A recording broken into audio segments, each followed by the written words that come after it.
Hello and welcome to the Academy. The show sets out to bring out the business in you. On the show with me today is Ms. Toby Daniels, who is the CEO and founder creative director of Rita Daniel.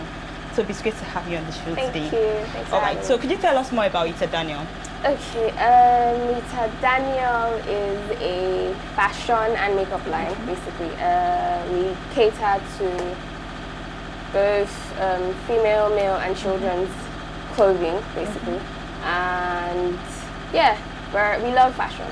We are fashion lovers, or we are a fashion loving brand, yeah. Okay.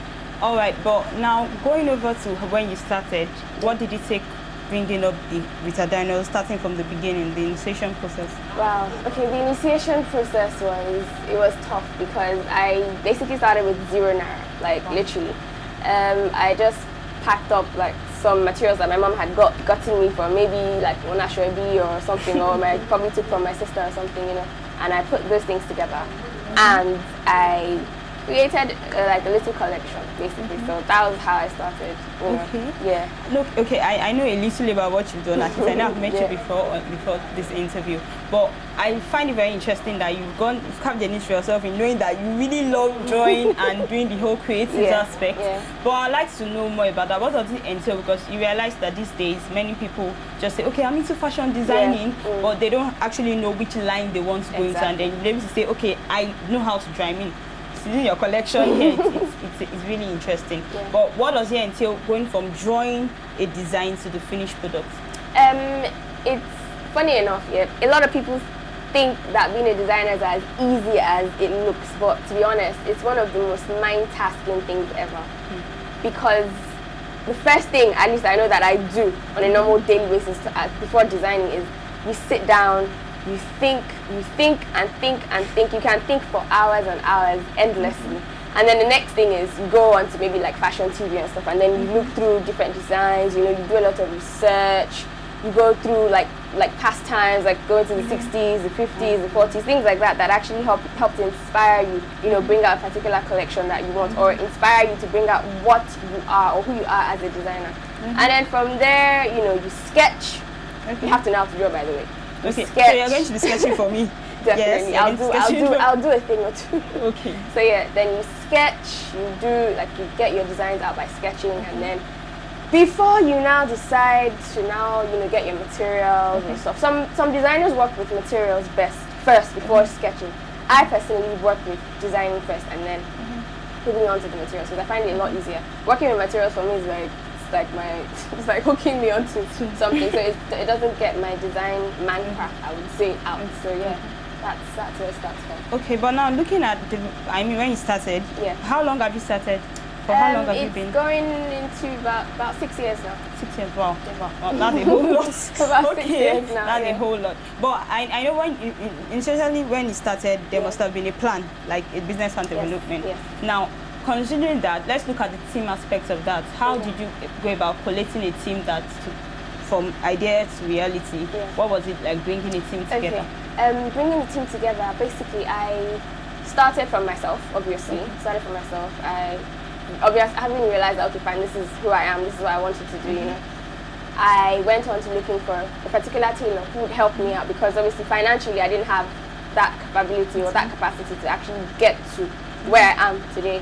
So basically I got a particular tailor who was helping me create designs that I'd already, you know, designed from the beginning. And then from there I moved on to the financial aspect, which was getting a loan, and then, you know, buying machines, and then getting tailors, and then, you know, my business partner as well, who also helps me out and stuff. So basically we sit down together and we work out things. So that's the transition. It starts from the scratch. It was personally, then partnership. Personally, then partnership, then like that. Basically, because you can't do it on your own. Forget it. You can't. There's no way.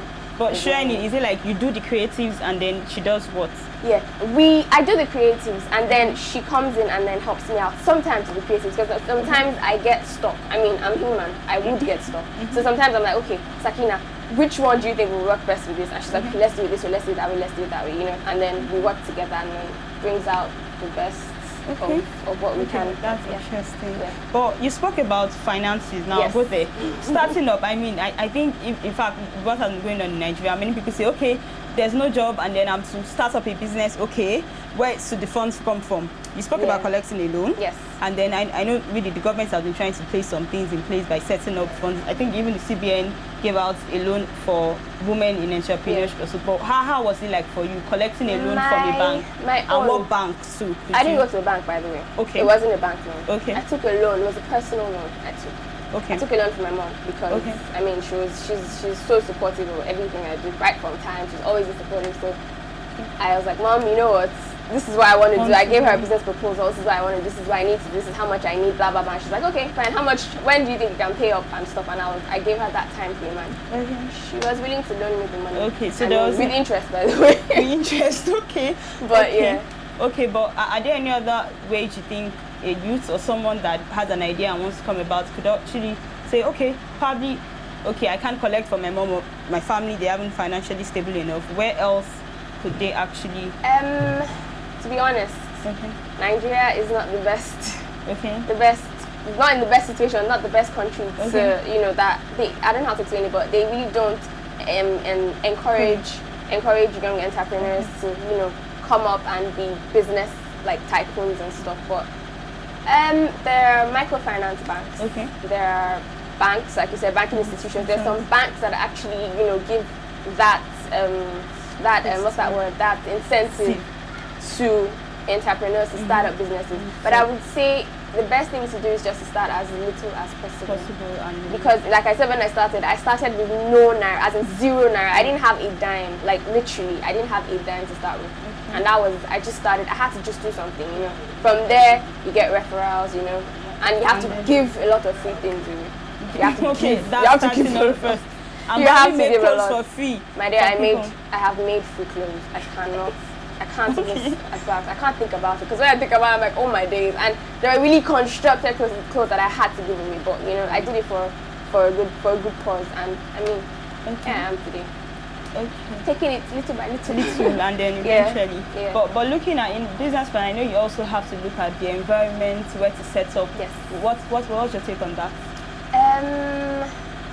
To be honest, I didn't have any location in mind. Okay, in fact, no, I did at a point, but having checked, you know, the financial, having put everything financially into consideration. For instance, I actually wanted to set up on the island, but I thought about everything, you know, rent money, this money, that money. At the end of the day, I'm going to end up paying like almost like triple the amount I started off with. And as a young person, as someone who is like starting up a business, it's not advisable for me to do that, you know. So I had to cut it down, you know. I had to cut it down. My friend Sakina offered, as wonderful as she is, offered to, like, you know, partner with me, and then we decided to use the space, and you know, eventually we'd expand. And then there's the office in Anthony, which I got as well, which is my store and makeup studio as well, because I'm also into makeup. So yeah, so I mean, put all that into consideration, and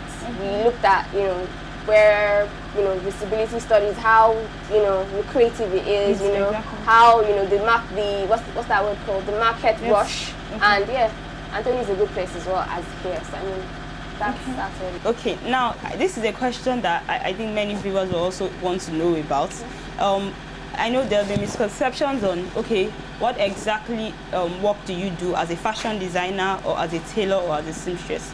I mean, in Nigeria these days, you see people that actually only sew, but they are saying, I'm a fashion designer, and then where does the creative part go to? So what's your take on that? Okay, I'll explain it with architecture, basically. Okay. A fashion designer is an architect, basically. A tailor is like the workers that the architect pays to do the actual work. But there's a but. A fashion designer sometimes can sew, sometimes can cut, you know, sometimes does everything together. But a tailor is the one that basically brings out that vision, you know, is the one that, like, is the what's that word? He's the bricklayer. He's the person that puts those things together. He sews the fabrics together, brings them to life. Now, with the fashion designer, another thing that differentiates those two is that the fashion designer can tell the tailor, look, as you're doing this thing, it's not right. Do it this way, do it this way, do it that way, you know. Use a bias cut or use a bias to, you know, do this part. Don't cut it this way, don't do it that way. Use this particular thread, don't, you know, things like that. That's where the designer comes into play. Understand? The designer has the creative knowledge or the creative ability to know those things. Unfortunately, in Nigeria, everybody is now a fashion designer. That's where the but yeah, that's where the difference is. That's where the difference is. But you are a creative director, so where does the whole creative aspect, that we're saying the creative director is in the fashion designing, and then fashion designer could also go into tailoring as well? Yes. Okay. All right. Yes. You are a creative director, so I want, in fact, you're going to draw for me now. so could you just sketch something for me, and then probably something that you've done before, and then we see the finished product, so sure. We can know. Let's go. Okay. Like we said, this is a sketch, so please pardon my drawing. Okay. This is one.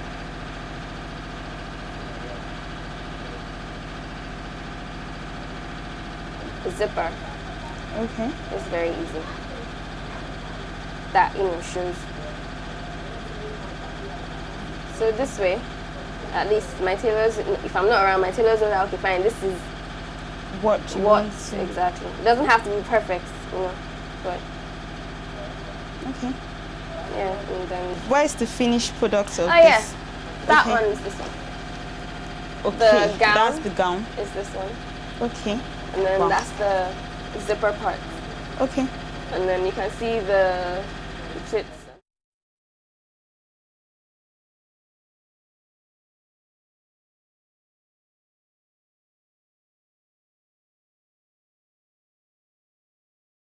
All right. So finally, before we go, what's next for you? What plans are ahead? Well, I would say keep watching. Okay, keep watching the Academy, and then you will know keep watching. More. All right. Thank you so much for being with us on the Academy. Thank you we appreciate it. All right, that'll be all on the Academy for this week. If you have further questions on creative designing or fashion designing, you could reach us at theacademy@webtvng.com. Also, remember that if there's something in you that will cause the world celebrate. So if you have that talent, just start now, because the best time to do what you're thinking of doing is now. Well, that'll be all for this week. Join us next week on the Academy. Thank you very much for watching.